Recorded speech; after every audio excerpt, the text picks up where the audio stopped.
Hey guys, how are you? I hope you're doing well. Here is Unit 4 for Entrepreneurship. You should have the notes guide, so follow along as I talk. If you need the teacher or sub to stop it, please just ask them and they will stop and let you get caught up with the notes. So Unit 4 is Understanding the Market. So basically, an entrepreneur needs to have an understanding of the market for the following reasons. A deep understanding of the market is a crucial requirement for someone who is wanting to be an entrepreneur.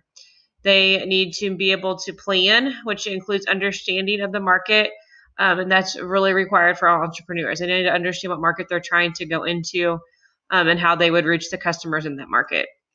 It is very important to study various markets also so they can know how the market was shaped and also know the target market. Starting very simple, we're going to talk about needs versus wants. So this is basically usually the first unit in all economic classes is needs versus wants. Economics is all about making choices and satisfying our needs and wants. Needs are things that we have to survive. So our basic needs would be food, clothing, shelter, etc. And wants are things that we would like to have in order to be satisfied. Also, I think that they will also improve our quality of living. So jewelry, technology items, luxury items. How many of us really need a smartphone kind of thing? Well, but we want one, so we usually get it if we can afford them. Maslow's hierarchy of needs, which you guys have probably heard of this. Let me move my picture over here. Hierarchy of needs.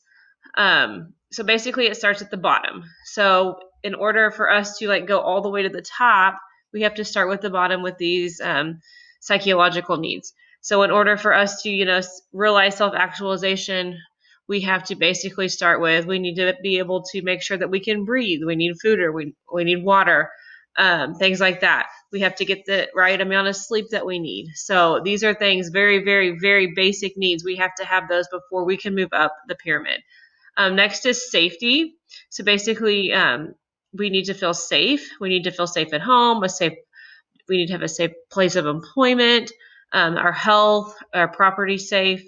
Next is love and belonging. So we need to make sure that we have friends and family that we love and belong to. Self-esteem is the next one, or esteem. So we need to have self-esteem, confidence, achievement, respect of others. That's a huge one. And then the last one is self-actualization. So if we can have all these other four, reaching the top is a lot easier than if we don't. So self-actualization is basically a person's motivation to reach his or her full potential. So it's a lot easier for us to realize our self-actualization and be at that point if we can have all these other needs going up to the top. So as shown on this, Maslow's hierarchy of needs, a person's basic needs must be met before we can achieve self-actualization. Super important. If you're ever in a psychology class, you will for sure study that in further depth. Next, wants says there are two types of wants in economics. There are material goods and services. So goods, so basically we've already talked about goods and services. So that goods are like things that you can see, things that you can touch. So clothing, house, cars. Services would be more of what people do for us. So getting our hair done, medical care, somebody mows my lawn, all those things are services. Needs and wants are unlimited. You're only limited by your mind. If you can imagine it in your business, and you can usually provide it. Next is economic resources. I'm meant to move my picture again. There we go. So economic resources, these are basically how we make goods and wants, or goods and services. So how producers produce goods and services. So goods are products you can see and touch. We talked about that. Services are activities that are consumed as they are produced. Economic resources is the factor in entrepreneurship because economic resources can exist in an economy and not be transformed into consumer goods. Entrepreneurs usually have an idea for creating valuable goods or services and assume the risk involved in transforming the economic resources. Types of economic resources. So there are three different main types of economic resources. So in order to create useful goods and services, we need to know the three types. So the first is natural. So natural resources, these are basically supplied by nature. So oil, minerals, rivers, waters, things like that. The second are human resources. So the people who create the goods and services. So you could say the teachers are human resources. You could say farmers, you could say basically anybody that's working is a human resource.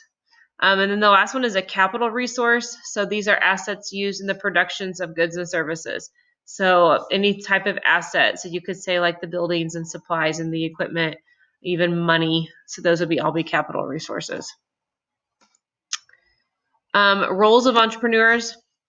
There are three main roles. So entrepreneurs occupy a key position in the marketplace.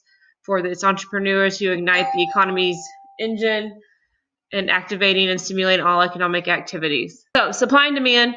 Entrepreneurs play an important role in supplying goods and services to meet the demands of consumers.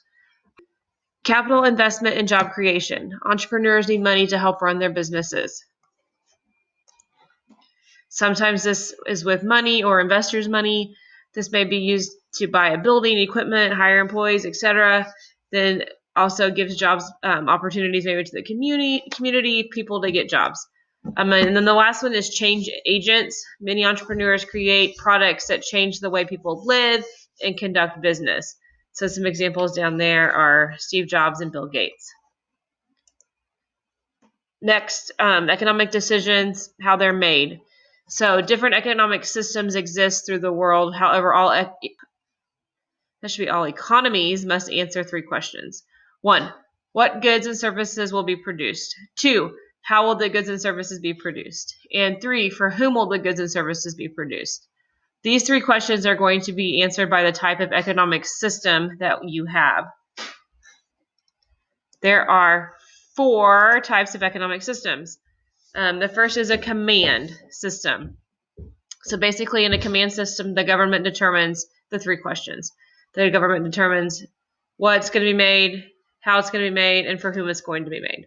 In a market economy, which is what we have here in the United States, individuals and businesses decide what and how and whom the goods and services are produced for. In a traditional economy, goods and services are produced the way they've always been produced. So this makes me think of like third world countries where the women stay at home and work, men might go to work, they might farm. So very, very traditional. And then the last is mixed. So it's between command and market economies. So the government has a little bit of say, but not very much. It's also, the market also has say.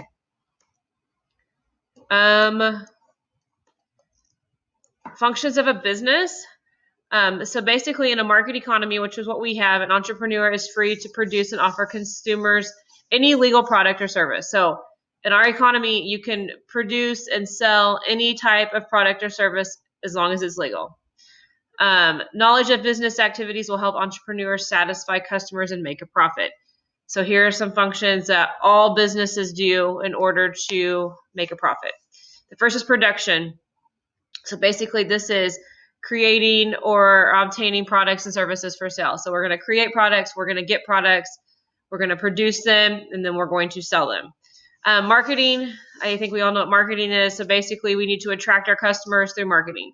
So we're going to try to market to our customers to get as many people in and buy our products as possible. Management is next. So basically they operate your business smoothly with developing and implementing business plans. Management is super important. They help set goals, implement the goals, and make sure everything is running smoothly.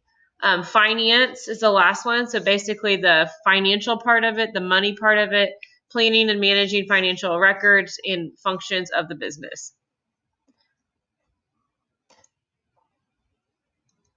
What factors affect price? In our market economy, individual consumers make decisions about what to buy and businesses make decisions about what to produce. So the consumers get motivated by the goods and services. They kind of set demand, and then the business owners are driven by the desire to earn a profit. So they're the ones that are supplying the products. These two groups, consumers and producers, together determine the quantities and the prices of goods and services to be produced. So consumers set demand, business owners set supply. Supply and demand, here they are. The quantity of goods or services a producer is willing to produce, and then demand is the quantity. Supply and demand, here they are. So here's the actual definitions of supply and demand. So supply is the quantity of a good or service a producer is willing to produce at different prices. And then the demand is the quantity of goods or services that consumers are willing to buy at different prices. So setting the price for products is super important because we want our consumers to have demand for our products, but the price has got to be something that they can afford. And then also for supply, producers got to set the price so they don't lose money. They want to make a profit. Next is where supply and demand meet. So where supply and demand meet, this is called the equilibrium price. So here's the supply and demand curve. I don't know where you want me to be at. So over here maybe. So as you can see that as the supply is going up, maybe the price is going down, this is where the price meets. This is called the equilibrium. So as the price of a service or a product decreases, consumers are willing to purchase more because as the price goes down, the demand's going to go up. So they're going to want more of the product if the price is going down. So the point where they meet right here in the center is equilibrium price.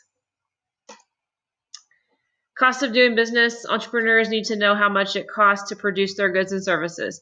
To do this, they must consider all factors. So they have to consider goods and services they're wanting to offer and to determine their prices.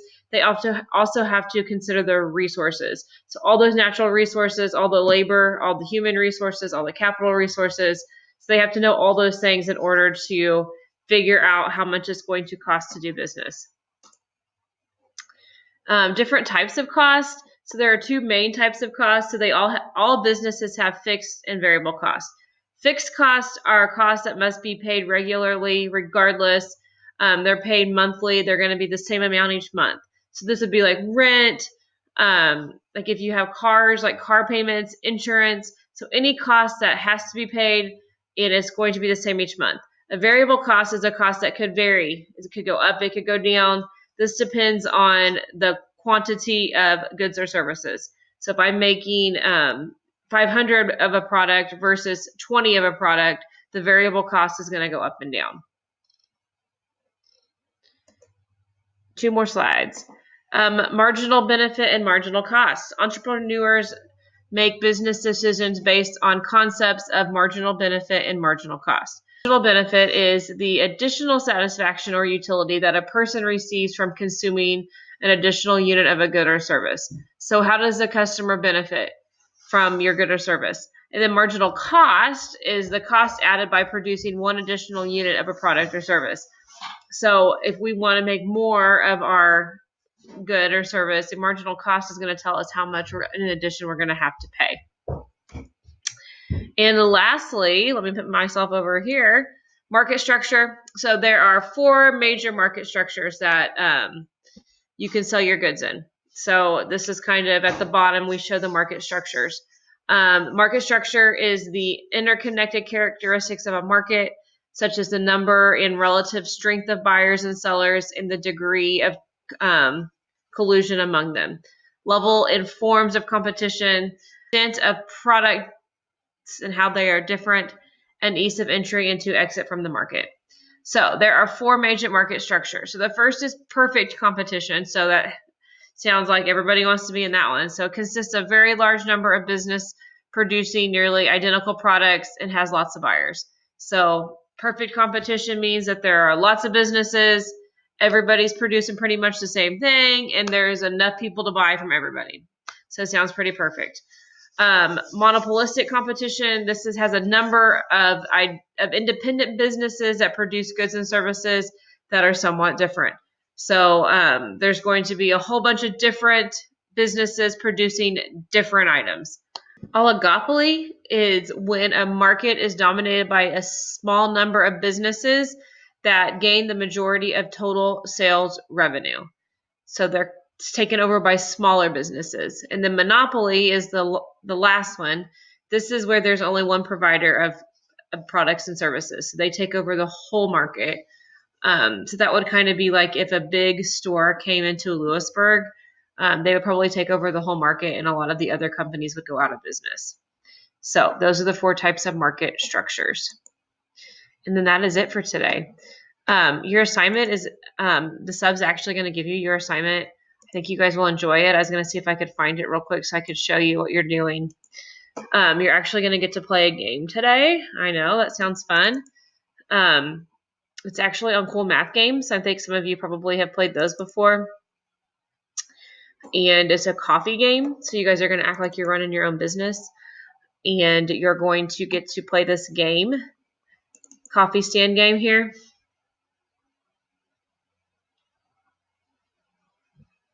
So the website should be on here so you guys can see it. Maybe if it opens up for me. Here we go. It tells you exactly the website right here. And it says, answer the following questions about the 14 days of running your coffee shop. So you're going to go here and you're going to run your coffee shop for 14 days. And then you're going to answer these questions. You have to start off by naming your coffee shop. No, you cannot use local brew, Mackenzie. And then you have to put in your daily statistics. So each day, what you did. So how many cups did you buy? How much coffee? All those things. Then you'll answer the following questions. So I thought that would be something fun that you guys could do. If you have questions, email me. I can help you through email. And I will see you guys soon. Bye.